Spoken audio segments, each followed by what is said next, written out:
اگر کسی نے پاکستان کی تاریخ میں بہترین نورہ کشتی کی ہے تو اس کا ایوارڈ اگر آپ دینا چاہیں تو اب آپ دے سکتے ہیں فیصل کریم کنڈی کو اور گنڈا پور کو، کیونکہ یہ دونوں آپس میں جانوروں کی طرح لڑتے تھے، روزانہ کی بنیاد پہ ایک دوسرے کے خلاف سٹیٹمنٹس دیتے تھے، اور پھر آپ دیکھیں کہ اب گنڈا پور استعفیٰ دیتا ہے اور فیصل کریم کنڈی کہتا ہے جی میرے پاس آیا ہی نہیں، حالانکہ گزشتہ رات لیٹ نائٹ استعفیٰ پہنچ چکا، لیکن فیصل کریم کنڈی کہتا ہے میرے پاس گنڈا پور کا استعفیٰ نہیں آیا۔ وفاقی وزراء بیٹھے ہوئے ہیں، پریس کانفرنس کر رہے ہیں گنڈا پور کی حمایت میں۔ جتنے بھی لوگ عمران خان کے مخالف ہیں یا جتنے لوگ عمران خان کو ناپسند کرتے ہیں یا ان سے بغض رکھتے ہیں یا ان سے نفرت کرتے ہیں، وہ تمام لوگ گنڈا پور کو بچانے کے لیے میدان میں آ گئے ہیں اور سہیل افریدی کو نہ لانے کے لیے پوری طرح سرگرم ہو گئے ہیں۔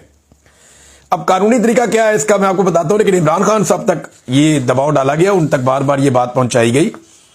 کہ خان صاحب اپنا فیصلہ واپس لے لیں، یہ فیصلہ آپ نہ کریں، لیکن اس پہ عمران خان صاحب ڈٹ گئے۔ عمران خان صاحب نے کہا نہیں، سہیل افریدی کا نام میں نے دیا، اس کو جا کے بناؤ وزیر اعلیٰ خیبر پختونخوا، وہی ہوگا وزیر اعلیٰ خیبر پختونخوا۔ اب ناظرین جو قانونی طریقہ کار ہے اس کا وہ تو یہ ہے کہ استعفیٰ دے دیا وزیر اعلیٰ نے، گورنر نے استعفیٰ منظور کر لیا، ایک قانونی طریقہ کار ہے، یہ تو ہو جائے گا۔ اس کے بعد نئے قائد کا یا وزیر اعلیٰ کا انتخاب ہوگا۔ اب نون لیگ نے اپنا امیدوار دے دیا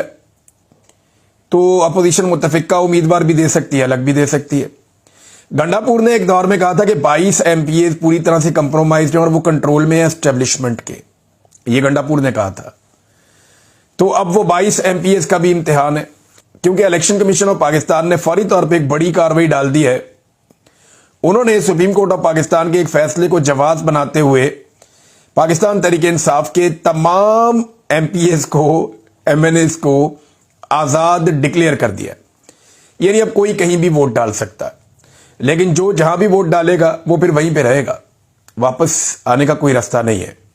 خیبر پختونخوا میں عمران خان صاحب کے ایم پی اے توڑ لینا کوئی خالہ جی کا واڑہ نہیں ہے کہ اسٹیبلشمنٹ جائے گی یا سیکٹر کمانڈرز یا وہاں پہ جتنے بھی ایجنسیوں کے لوگ ہیں وہ لوگ اپنا دباؤ ڈالیں گے، بندے اغوا کریں گے، پکڑیں گے، ماریں گے، کٹیں گے اور کہیں گے جی ہم نے اتنے بندے توڑ دیے اور اب یہ بندے نون لیگ کے امیدوار کو ووٹ ڈالیں گے۔ یہ نہیں ہونا، اکا دکا ہو سکتا ہے، بڑے پیمانے پر یہ ممکن نہیں ہے، یہ نہیں ہونا۔ حالات اب بہت بدل گئے ہیں۔ انہیں تو 2022 میں پنجاب میں سے ٹوٹل ملا کے 20 بندے ملے تھے بڑی مشکل سے، پورے پنجاب میں اتنی بڑی اسمبلی میں سے، اور بعد میں بھی ان میں سے 16 بندے 17 بندے سیٹیں ہار گئے تھے۔ پی ایم ایل این کی درگت بن گئی تھی جہاں پہ یہ لوگ چھوڑ کر گئے تھے۔ تو الیکشن تو جب بھی ٹھیک ہوگا، یہ لوگ تو کبھی الیکشن جیتنے کا سوچ بھی نہیں سکیں گے۔ آپ پیسہ ویسا دے کے وہ کوشش کر بھی لیں تو 2/3 اکثریت کے سامنے ان کی دال نہیں گلنی۔ قانونی طریقہ کار یہ ہے کہ اپوزیشن اپنا بندہ لائے گی اور جو پارٹی جس کے وزیر اعلیٰ نے استعفیٰ دیا ہے، رولنگ پارٹی، وہ اپنا بندہ لائے گی اور پھر نئے وزیر اعلیٰ کا انتخاب ہوگا، نیا وزیر اعلیٰ حلف لے گا، اس کے بعد جو نیا وزیر اعلیٰ آئے گا وہ اپنی کابینہ کے بندے چنے گا اور پھر ایک نئی کیبنٹ نئے سرے سے کام شروع کر دے گی۔ سہیل افریدی عمران خان کا امیدوار ہے، اس کے بارے میں کل تک کوئی بات ہی نہیں کرتا تھا، کل تک کسی نے نہیں کہا کہ یہ دہشت گرد ہے یا دہشت گردوں کا سہولت کار ہے، کل تک کسی نے نہیں کہا، لیکن اب وہ کہانیاں آ رہی ہے کہ جناب یہ تو دہشت گردوں کا سہولت کار ہے، یہ تو دہشت گرد ہے، انتہا پسند آدمی ہے، اور معلوم نہیں کون کون سے الزامات اس کے اوپر لگائے جا رہے ہیں، اور یہ کہا جا رہا ہے کہ یہ ریاست کا باغی ہے، بغاوت کرتا ہے، فوج کے بڑا خلاف ہے، اس قسم کی باتیں کی جا رہی ہیں۔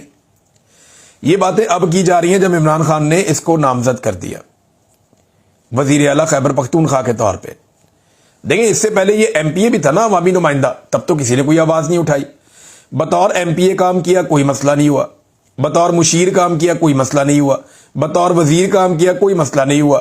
اب جیسے ہی وہ آدمی وزیر اعلیٰ کے عہدے کے لیے آیا جی مسئلہ پیدا ہو گیا،